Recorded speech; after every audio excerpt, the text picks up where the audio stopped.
El contenido y las imágenes de este programa se difunden con fines noticiosos y de interés público. Además, los comentarios, opiniones y expresiones de sus invitados son responsabilidad exclusiva de ellos y no representan ni deben interpretarse como la opinión de este canal. En Next, nuestros periodistas y presentadores mantienen un nivel de compromiso con su audiencia, de entretener e informar de manera objetiva y con responsabilidad.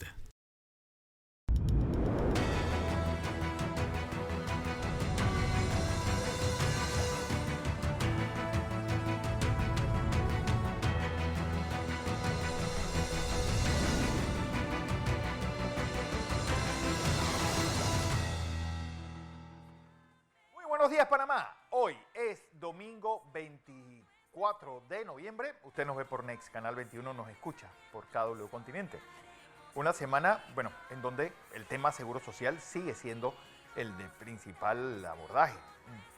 Una semana donde pareciera que la lluvia nos dio tregua en este intenso y final de invierno que estamos teniendo en nuestro país. Una semana también en donde el presidente habló el miércoles de eso, qué fue el desmontaje de los radares y que lo vulnerable que ha quedado el país al narcotráfico. Una semana donde, en el mundo, esta orden de la Corte Penal Internacional de detención contra Benjamín Netanyahu y su exministro de Defensa por crímenes de lesa humanidad cometidos en la Franja de Gaza. Pero una efeméride que se dio esta semana fue los 30 años del Atlantic Council. Esta organización creada con la llegada de la democracia y con todo el espíritu renovador que se pintaba en esa década, en ese inicio de la década del 90, que Francis Fukuyama había dicho el final de la historia. ¿Cómo ha sido estos 30 años de peregrinaje de estas relaciones entre los Estados Unidos y América Latina? ¿Hacia dónde va esta relación? Para ello tengo a María Fernanda Bosnocki. Ella es representante del Atlantic Council para América Latina y el Caribe. Bienvenida a Panamá, María Fernanda, y buenos días. Buenos días, muchas gracias por la invitación al programa. 30 años, que el mundo de hace 30 años era muy distinto al de ahora. Es decir, en ese momento la democracia estaba dando por primera vez pininos en todo el continente. Por primera vez la mayor parte de los representantes en esa primera cumbre eran presidentes electos. Y toda esa ilusión y todo ese espejismo fue eso. La propia década terminó ya con personajes como Hugo Chávez llegando al poder, y por no decir lo que vino después. ¿Cuál es el balance que hacen ustedes desde Washington sobre esto? Gracias por la pregunta. Mira, nosotros, el Atlantic Council es, como bien dices, una institución que está basada en Washington, más la verdad nos esmeramos mucho de siempre incluir la perspectiva local y las perspectivas nacionales, que son diferentes en todos los países, en todo el trabajo que hacemos, ya sea publicaciones, ya sea eventos como el de Panamá esta semana. Para nosotros es sumamente importante tener esa perspectiva nacional y no ser una institución americana que llegue a dar ¿verdad? Sermones, o que venga a dar palabras fuera de contexto. Nosotros nos dedicamos a trabajar en temas de la prosperidad económica, y también nos esmeramos en enfatizar cuáles son esas historias de transformación positiva que han habido en la región. Es muy fácil, lo vemos en la narrativa mundial estadounidense, que siempre América Latina se habla en un tono negativo. Exacto. De que es una región donde hay mucha violencia, narcotráfico, migración, y si bien eso es cierto, la verdad es que hay un lado positivo a que contar. Un lado positivo, porque siempre traigo a colación, y yo soy un apasionado de la historia, siempre traigo a colación aquella frase de Thomas Jefferson, cuando crea el Departamento de Español de la Universidad de Virginia. Dijo, esto es lo lógico, los vecinos nuestros todos hablan español.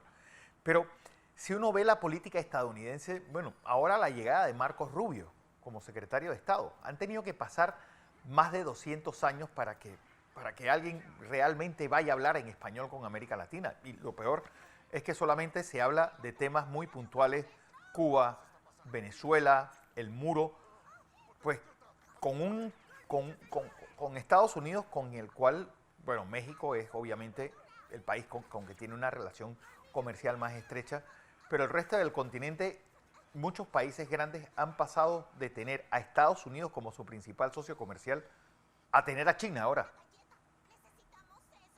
Correcto, y hay mucha expectativa con la llegada de Marco Rubio, como bien comentas, el primer secretario de Estado en la historia que habla español.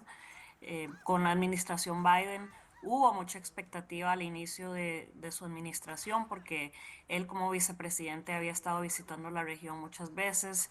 Se esperaba que eso iba a continuar y bueno, los problemas apremiantes del mundo pues lo distrajeron, estaba ocupado con otras regiones del mundo, pero eso es un tema que de hecho nosotros escribimos en febrero, sacamos una publicación sobre la necesidad urgente de que Estados Unidos vuelva a ver a sus vecinos y los vea con ojos de partners, son aliados. Latinoamérica tiene mucho que contribuir en temas para la solución de los problemas globales. Y si bien vamos a ver una diferencia en las políticas con Marco Rubio y una administración republicana, creo que no debemos dejar de pasar esa oportunidad de la atención que va a haber hacia la región. Es una oportunidad que no sé cuándo volveremos a ver. Entonces, esa es una ventana de oportunidad que realmente hay que aprovechar.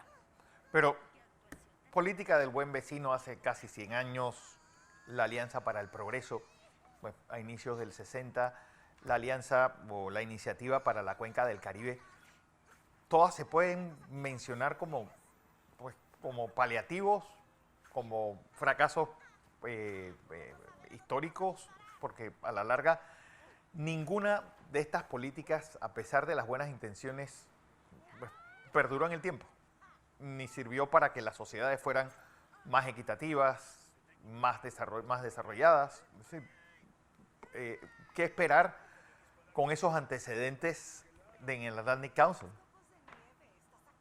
Sí, creemos que hay muchas oportunidades de aprender de iniciativas pasadas. Es un mundo que está cambiando a una velocidad altísima, las nuevas tecnologías también. Pero creemos justamente que hay que pensar fuera de la caja, hay que out of the box, como se dice en Sí, inglés.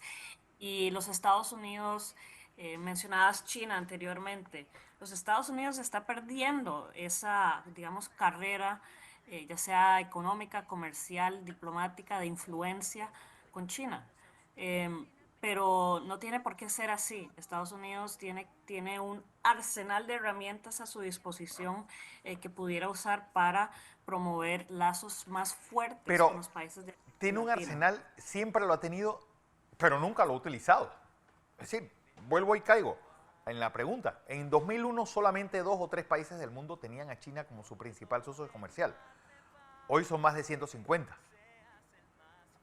Sí, y bueno, hemos escuchado de ex jefes de Estado de la región que nos han compartido que en conversaciones con los chinos les dicen, el problema de la democracia es que toma tiempo. Y bueno, Estados Unidos es una democracia, China no lo es. Para China es muy fácil llegar y hacer contratos, Sí, inversiones. pero, María Fernanda, pues Estados Unidos siempre ha sido una democracia y es la democracia con la cual nosotros, por ejemplo, Panamá no podía haber existido si no hubiera sido por la intervención de los Estados Unidos. Es decir, Estados Unidos siempre lo ha sido. Y aquí en estos países de América Latina hemos pasado de dictaduras a democracias, de dictaduras a democracias, y eso nunca se ha terminado de consolidar. Bueno, al punto que una de los temas de campaña fue hacer un muro para separarnos América Latina de Estados Unidos. Sí, no, y como dices, Estados Unidos siempre ha tenido ese arsenal de herramientas y nunca lo ha sabido usar. Y creo que, de nuevo, con la llegada de Marco Rubio, alguien que conoce la región muy bien, que ha estado en estos temas como senador de Florida durante muchísimos años. Hay esperanza de que vayan a ponerle más atención a la región. Este, Creo que hay agencias dentro del el gobierno de los Estados Unidos que tienen unas reglas y unos requisitos para poder apoyar a la región que son anticuados, que tienen que modernizar. Por ejemplo, los bancos de desarrollo, como lo es el DFC, el Development Finance Corporation, que puede ayudar a invertir en grandes proyectos de infraestructura, que puede ayudar a venir a hacer una diferencia para los ciudadanos de la región, porque eso es lo que está haciendo China y por eso ha sido súper Claro. eficaz. Llegan y construyen un puerto, mientras que Estados Unidos, ¿qué hace? Dona, dona locomotoras. No se compara la escala del impacto que eso tiene al final del Pero es día que no en solamente la vida eso, del ciudadano. eh, María Fernanda, porque Estados Unidos, por ejemplo, entrega más o menos entre 70 y 75 becas al año. China da 200. Pues teniendo en cuenta que Estados Correcto. Unidos es un lugar que a nosotros nos resulta más próximo, una cultura que es una cultura más próxima, pues esa gran diferencia hay entre unos y los otros. Y la pregunta Sí, bueno, es decir, realmente, ¿cuál es el ambiente que hay en Washington hacia América Latina? Es decir, Mercosur sigue expandiéndose. Bueno, la otra semana Panamá pasará a ser parte de como país invitado. Los bloques centroamericanos, pues ahí van. Y, y bueno, ¿qué hay de esa visión norteamericana hacia América Latina? Estaba el proyecto del North Shore que, que, que ha quedado en palabras, es decir, y muchas otras sí, más. sí, ese es un tema que realmente esta nueva administración que llega tiene que reflexionar y hay muchas iniciativas que quedan en la retórica y no se trasladan, no se traducen a la realidad. Lo del nearshoring yo creo que tenemos que darle crédito a la administración Biden. Hubo un empuje por el lado del Congreso, dado las órdenes ejecutivas que él sacó, y después el Congreso salió con legislación para motivar e incentivar a las compañías a que se relocalizaran al hemisferio occidental. em, pero no ha sido suficiente, no ha sido suficiente. em, y realmente creo que la ventana de oportunidad, como mencionaba al inicio, es una ventana que se está cerrando. La próxima administración tiene una oportunidad para fortalecer lazos con sus aliados dentro de la región. Em, Vamos a ver cuáles son sus planes específicos para con la región, pero yo creo que siempre cuando hay un cambio, hay oportunidad cuando hay un cambio de administración, hay oportunidad de políticas nuevas, frescas, de pensar de manera no convencional, de no seguir con lo mismo, y veamos qué huella pueden dejar en las relaciones bilaterales y multilaterales. Y, es decir, al final, es decir, ¿cómo lo ves? Porque Estados Unidos pareciera que América Latina lo ve como un bloque, donde el tema migratorio es lo que está obsesionando al ciudadano promedio americano y lo se vio en la elección y la forma como se votó. Pero ustedes cómo ven América Latina? Es decir, está el tema mexicano, muy particular por este tratado de libre comercio que yo creo que ha ido funcionando bien. Las exportaciones de México hacia Estados Unidos cada año baten récord. No así con los TPCs que se han hecho, por ejemplo, con América Central y Panamá, donde esa relación asimétrica ha quedado demostrada sobre todo en todo el mercado agrícola, donde bueno, los panameños estamos cruzando los dedos para que haya un nuevo plazo, porque puede acabar con cuatro de las principales industrias agrarias agrícolas en Panamá: arroz, pollo y cerdo. Sí, el tema de que el Tratado México, Estados Unidos, Canadá es un tratado que ha funcionado muy bien. realmente ha ayudado a que Norteamérica, a que Canadá, Estados Unidos y México formen ese bloque que es Norteamérica y le hagan frente hasta cierto grado a la manufactura china, y sean una potencia económica. A ver, yo creo que hay una oportunidad para que y países como Costa Rica en el 2022 levantaron la mano y dijeron, a mí me gustaría unirme, adherirme al TEMEC. Y ahí hay una oportunidad que esta administración que entrará en enero tiene que aprovechar, que es la de construir cadenas de valor que van desde México hasta Panamá. Ahora, el tema es, Nicaragua está por medio. Pero creo que integrar a Centroamérica al mercado norteamericano traería beneficios no solo para Estados Unidos, sino para los países. Los países de Centroamérica, cuando los vemos, son pequeños, Ujú. pero juntos sí logran ser una economía de escala. Em, y la otra cosa es con Panamá, por ejemplo, es una economía de servicios. Entonces, ese déficit comercial que tiene con Estados Unidos, creo que será muy difícil arreglar eso en un futuro cercano, pero el tema de los semiconductores, la manera en que Estados Unidos está empezando a pensar sobre el rol que puede jugar tanto Costa Rica como Panamá en esa industria que se vuelve cada vez más y más importante. Creo que ahí hay oportunidades para cambiar la dinámica de la relación Estados Unidos-Panamá, Estados Unidos-Centroamérica, y que realmente se vean como un bloque que tienen los mismos intereses, mismos valores, que no se comparten con China. Sí, pero no se comparten con China. Pero ¿por qué a los chinos les ha ido tan bien en América Latina? Es decir, ¿cómo ustedes lo ven desde Washington? Es el tema con la agilidad con la que pueden llegar a invertir en grandes proyectos de infraestructura. Creo que eso le da una ventaja Sí. a China que no se puede superar. El otro tema es, hay muchos proyectos caros de infraestructura que Estados Unidos no logra competir. Entonces, los procesos de licitación y de contratación, China con agilidad que tiene para no pasar por procesos democráticos o transparentes, eso les da una ventaja que Estados Unidos nunca tendrá, y que va a tener que compensar con otras maneras de ofrecer algo atractivo a los países. Bueno, pues ¿cuál va a ser el resultado de esta cumbre de Panamá?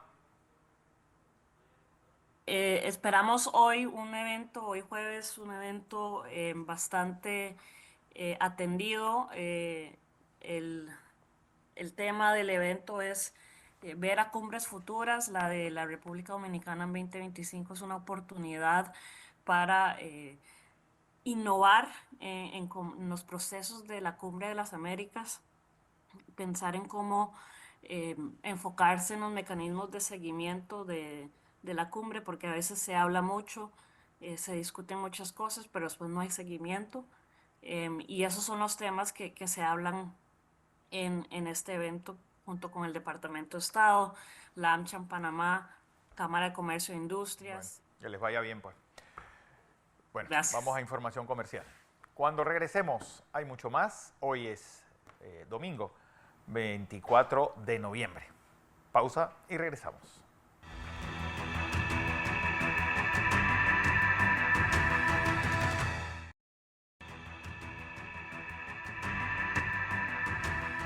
Seguimos en la presentación de Entre Líneas y esta semana tuvimos nuevamente a Demetrio Laziregui como invitado.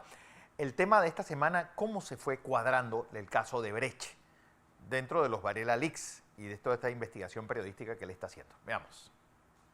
Realmente el tema de los Varela Leaks, como hemos dicho también en el pasado, es inagotable. Después de una pausa de unos días de fiestas patrias y también preparando nuevo material, esta semana volvimos sobre el tema. Realmente en lo que tiene que ver con los Varela Leaks y el caso de Brecht, se ve la mano del expresidente de cómo trata de ocultar la realidad, de cómo manipula la justicia. Tú has adelantado lo de Zuleika Moore, y es evidente que él está al tanto y está operando en el Ministerio Público a través de los fiscales para salvar en este caso a su primo Jaime Lazo. Vemos cómo adelanta lo que va a decir Zuleika Moore al día siguiente, cómo él tiene el manejo completo del escenario que se ha montado para tratar de justificar una situación que realmente, como decimos en la serie, estaba desangrando al gobierno de Varela. Los Varela Leaks revelan que el caso Odebrecht es un caso tan, diríamos, Manoseado. grave y causa un efecto tan severo en el gobierno de Varela que su estratega político, su estratega estrella, el estadounidense Chris Ferry, dice al final, eso no lo tenemos todavía en la serie, pero te lo adelanto, que le dice, debido al efecto político del caso Odebrecht, vas a perder las elecciones. El panameñismo no podrá, no tiene forma de ganar las elecciones. Entonces, el efecto político, el efecto mediático, el efecto sobre la figura de Varela es desastroso en todo lo que tiene que ver con el caso de Brecht y también la trama detrás, ¿no? Cómo él ¿Cuál era la línea que se planteaba allí por parte del expresidente en esa dirección? Porque si tenía manipulado todo, controlado todo, ¿qué era lo que él planteaba y que de qué forma él pedía que todo fuera como respuesta o resultado a su favor? Bueno, lo que vemos en los Varela Leaks es que él trata de vender la idea de que fueron donaciones. Ay. Y en esto se suma el diario La Prensa. Él envía a su estratega local, Julio Villalobos, para que converse con la dirección de La Prensa y regresa contándole a Varela, lo hemos logrado. La prensa compró la idea de donaciones políticas. Entonces él trata de justificar que, como otros partidos en otras campañas han recibido donaciones, del mismo modo recibieron esa abultada donación, porque se comprueba que son 10.7 millones de dólares. O sea, por lo menos está detallado ese total y luego lo confirma Andrés Ravelo, que fue el superintendente por 12 años de Odebrecht en Panamá y era la figura clave que manejaba toda la trama de Brasil con Panamá a través de la oficina que ellos tenían en la ciudad de Panamá. Bueno, él dice que ese dinero era para acabar con la dictadura económica de Martinelli. Fueron las palabras que a mí me... Sí. Y 10 millones de dólares. Y lo dice, no, esto es como la plata que me dio la CIA para derrocar a Noriega en Chiriquí, para la campaña para derrocar a Noriega en Chiriquí. Sí, es curioso cómo Varela se jacta de haber trabajado para la CIA manejando fondos para desestabilizar al gobierno de Noriega. Y lo que tú mencionas, sí, él le dice a la ex procuradora Kenia Porcel que recibió $1 millón para trabajar con la oposición en Chiriquí, pero no da detalles del dinero que usó en Panamá. Él le dice al empresario Roberto Eisman que él recibió dinero de la CIA para trabajar la campaña de oposición a Noriega, pero no dice el total, ¿verdad?, de estos fondos. Y luego, efectivamente, como tú bien lo acabas de señalar, hace un paralelo de los dineros que fueron entregados por la CIA para derrocar la dictadura militar de Noriega con el dinero que le da a Odebrecht, supuestamente para ganar las elecciones y derrocar la dictadura, dice él, económica del presidente o del expresidente Martinelli. Pero ahí además hay, es un eufemismo, ¿no? Una Sí. manera de ocultar la realidad, porque también tratan, luego de ver cómo informan al Tribunal Electoral de $1,500,000 recibidos de Odebrecht para comprar juguetes y otros bienes o otros artículos en China para repartir en las campañas políticas. Y él lo dice como lo más natural. que toda campaña se regalan objetos, artículos de diverso tipo. El tema es que es con dinero de una empresa que tiene un expediente de corrupción de gobiernos latinoamericanos y de gobiernos en África que pues, está señalada por malos manejos. O sea, no son fondos celestiales, por decir. Bueno, porque ahí también que me llama la atención es cómo él manipula la justicia. Y él hablaba directamente con Zuleika Moore. Es decir, un presidente dándole órdenes a una fiscal y la fiscal diciendo, tomando nota de lo que debía hacer. Es decir, en cualquier país del mundo eso hubiera sido un gran escándalo, una manipulación burda de la justicia. Ya se había visto en la Procuraduría Paralela, pero él mismo, es decir, no usó un intermediario, no usó a Kenia Porcel, él mismo dándole órdenes a Zuleika Moore, que después le dice, oiga, por cierto, que mi hija quiere ir a estudiar a Estados Unidos, $168,000 de regalito. Ahí lo tienes. Pero además, Fernando, hay que destacar en esta trama que hay un comunicado que él trabaja, Varela trabaja el comunicado con su asesor, su estratega internacional, el estadounidense Ferry, un comunicado que envía con un conductor, con un enviado especial, pues, con la misión de entregar en la mano a Kenia Porcel. A Kenia Porcel. ¿Sí? Y luego ese comunicado es filtrado por la misma Procuraduría al Canal 2 de televisión, a TVN Noticias. El comunicado llega a la oficina de Porcel a las 10:30 de la noche y a las 11:40, o sea, una hora después, está al aire en el noticiero de TVN. Entonces, ahí hay una situación crítica porque interviene a través de Varela el Consejo de Seguridad con Rolando López, que investiga qué es lo que ha pasado.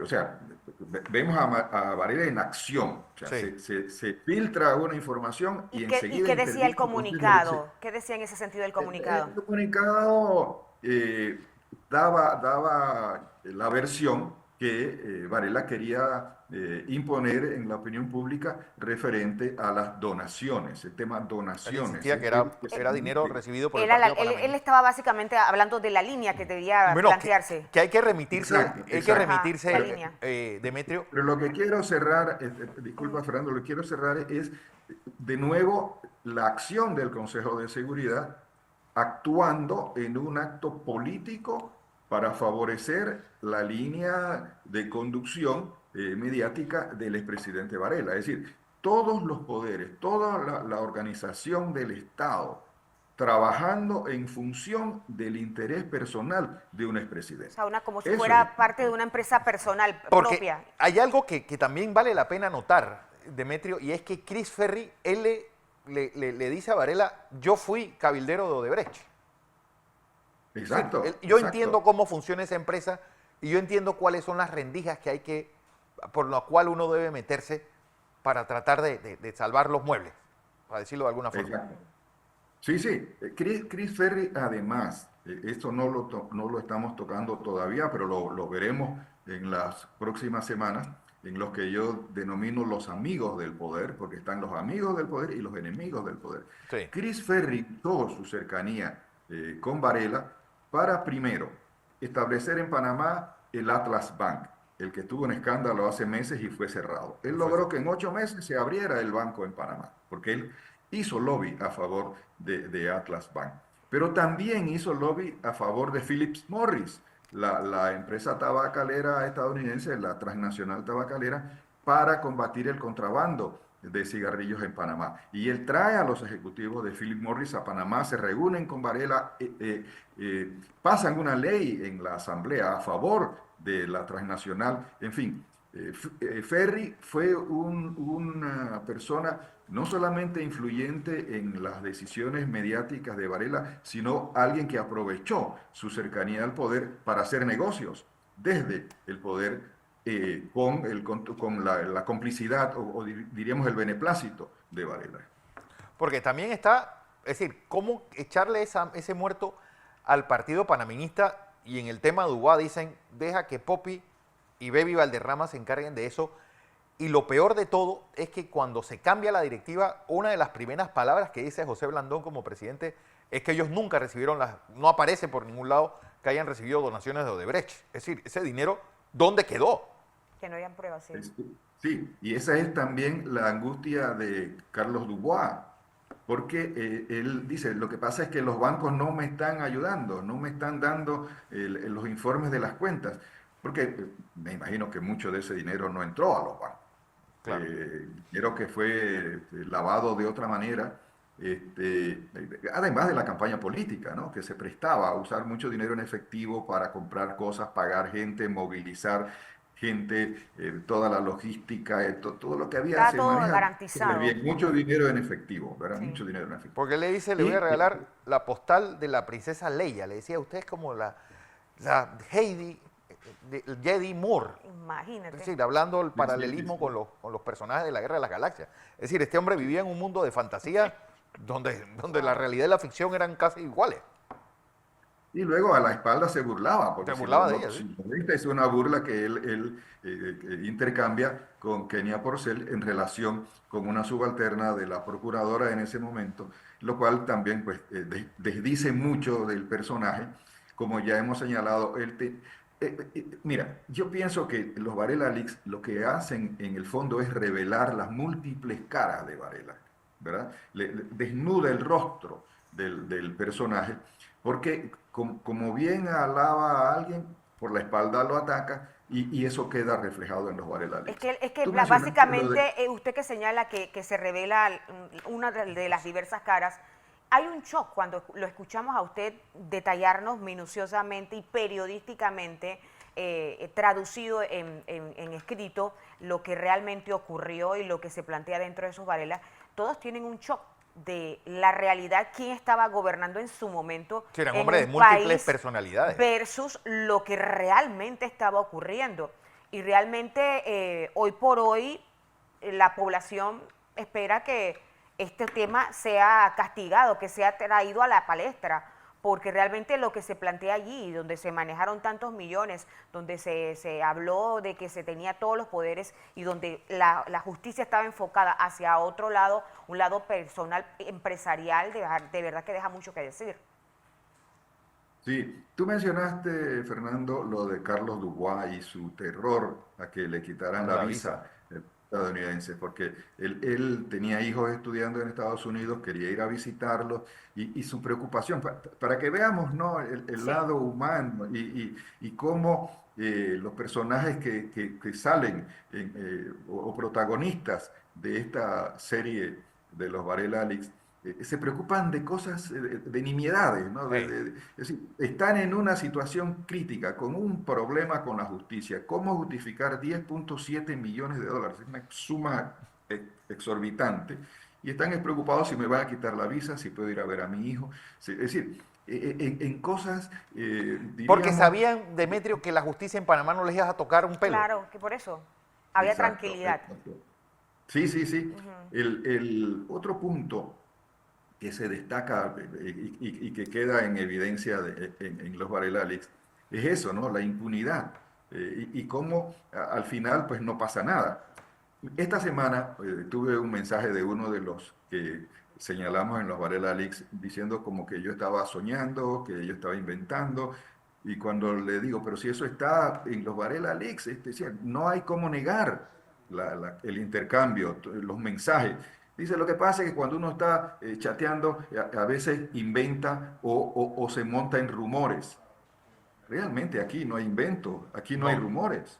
Son hechos, hechos, Y hechos. fácilmente comprobables. Es decir, solamente hay que Exacto, ver la exacto. actualidad de ese momento y te vas a dar cuenta de que todo lo que está ahí pasó. La secuencia es así. ¿No? Y en algunos casos, cuando la situación es más crítica, yo lo que trato es de dar el día y en algunos casos hasta la hora en que hablaron.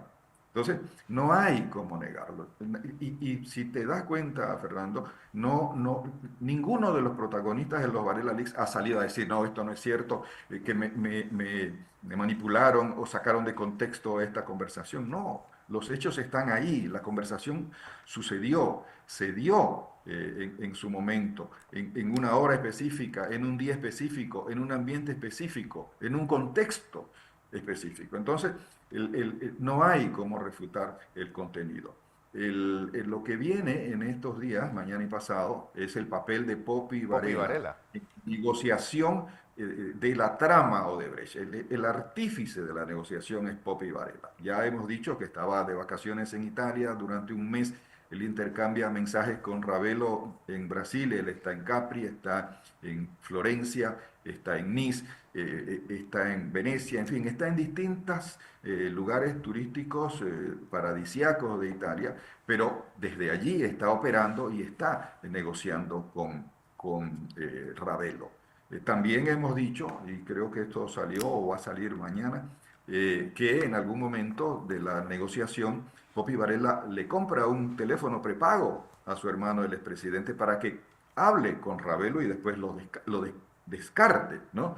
En fin, en la negociación habló directamente el expresidente y también su hermano, que era pues uno de los operadores políticos más importantes de su gobierno. ¿Y a qué le temía Ravelo, si compraron un celular descartable? ¿A qué le temían? Si tenían el poder, tenían todo controlado. bueno, ahí te da ideas de que a pesar de todo también tenían preocupación de que estuvieran interviniendo los teléfonos o que estuvieran siguiendo el desarrollo de esa negociación.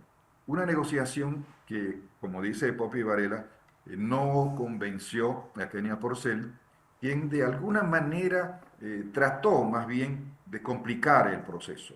Un proceso que concluye, como sabemos, con una multa a Odebrecht de 220 millones que debía pagar en 10 En años, 10 años. no se ha pagado, tienen todavía una deuda enorme con el gobierno y lo curioso es que la empresa ha cobrado Sí. parte de sus contratos al gobierno, pero el gobierno no le ha descontado de esos pagos la multa que debe pagarle al Estado panameño. Bueno, lo de Poppy Varela, es decir, que el hermano del presidente sea el que esté negociando el acuerdo ya tiene pues una falencia ética demasiado grande.